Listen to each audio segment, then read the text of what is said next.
Hey everybody, welcome back to the channel, and today we're going to be talking about Hellboy the Golden Army. But before we get into that, reminding you guys to please like, subscribe, hit the notification bell, follow me on all my socials, Instagram, Twitter, do all that stuff. And without further ado, let's get into the review. So Hellboy 2, The Golden Army, takes place some years after the events of the first movie, and we also get a new lore drop with Professor Broom at the beginning, where Professor Broom is talking to young Hellboy who looks like a demon spawn. Well, I mean, you know what I mean. And he tells young Hellboy about a story about a golden army who was created by a king. They saw the army was so great that they decided that they would never use it, and they would split up how to control it.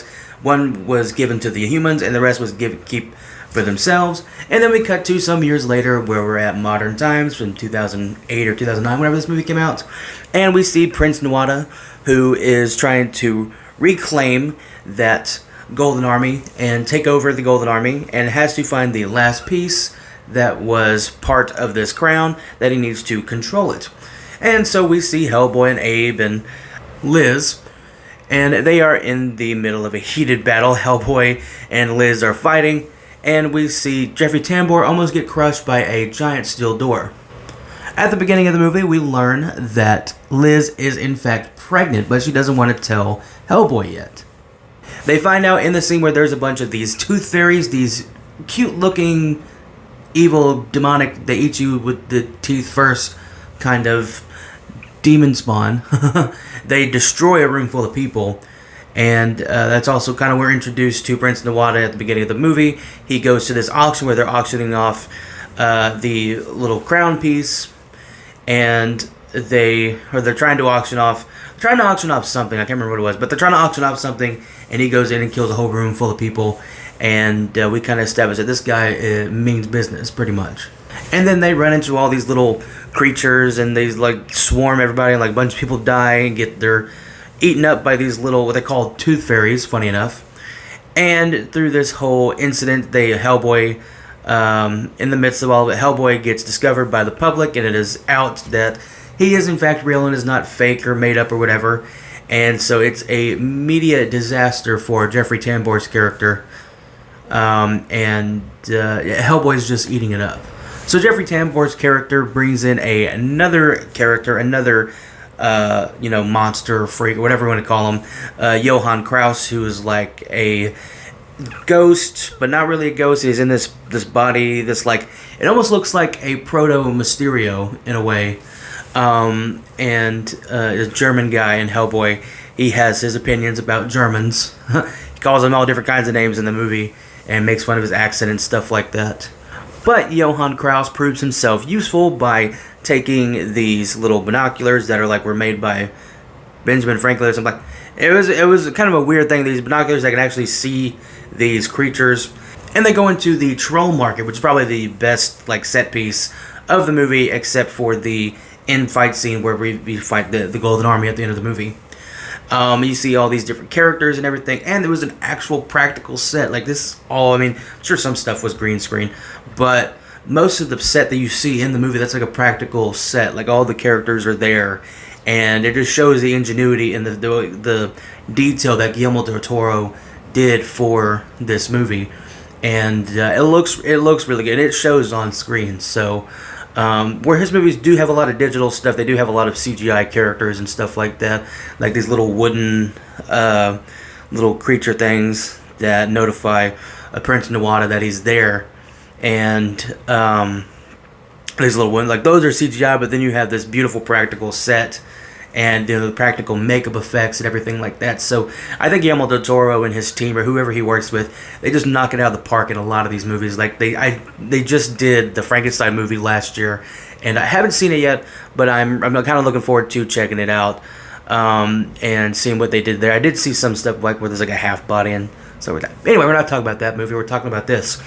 And so he goes to the troll market. He fights the big monster guy. He's got the hand that detaches, and it gets basically they introduce these rollers, these big metal rollers, and the thing shoots his hand into the roller, and it's I wonder why those are there. Plot convenience why this character gets chopped up, absolutely emaciated by this roller deal, crushes him and everything. But not only is there Prince Nuada, there's also Princess Nuala, who is the twin sister of Prince Nuada. And Abe finds her, and they kind of connect with each other. And she actually finds the map to the Golden Army. We do learn a bit of information about her, though, that if Prince Nuada dies, then she dies as well. And they're actually connected in that way. So he can't kill Nuada just yet.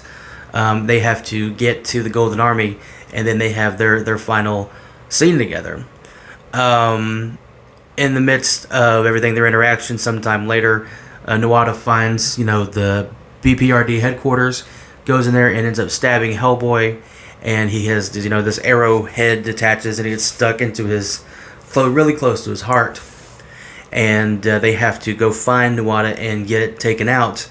And they get it taken out they go to the location of the Golden Army, and there's a character there that says they can get this arrow thing out of him, and it's this really cool practical effect.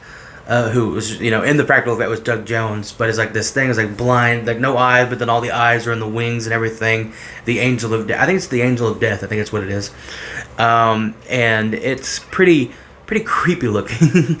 It's pretty freaky looking effect, but it is really cool because it's real.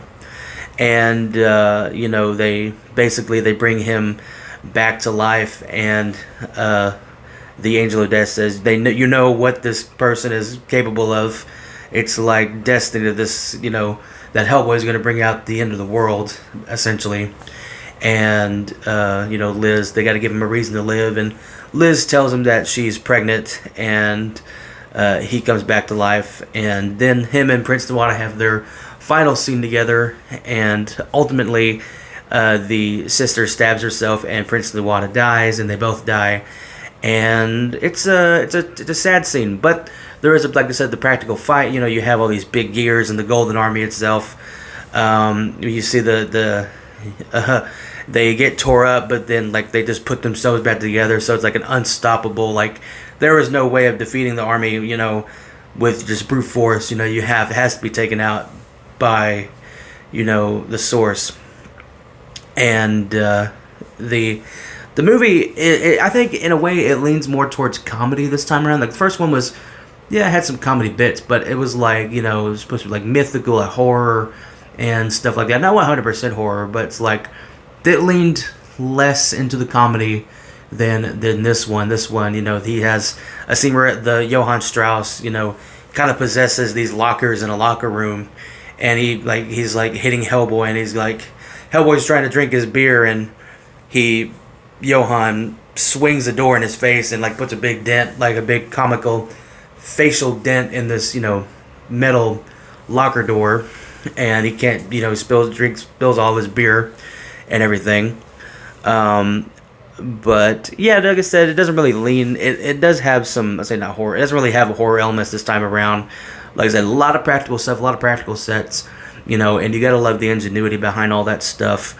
It's still a good watch. It's still fun, entertaining. It's it's a superhero movie. It's it would be more equivalent to something like Iron Man or a Marvel movie today, than it was back then. But like I said, Guillermo del Toro just knocks it out of the park with his team or whoever he uses for his practical effects on the sets and everything is just unmatched in most directors nowadays. Probably Christopher Nolan is probably the only other director who has this much practicality on his sets and in his movies, and it's not just 100% CGI.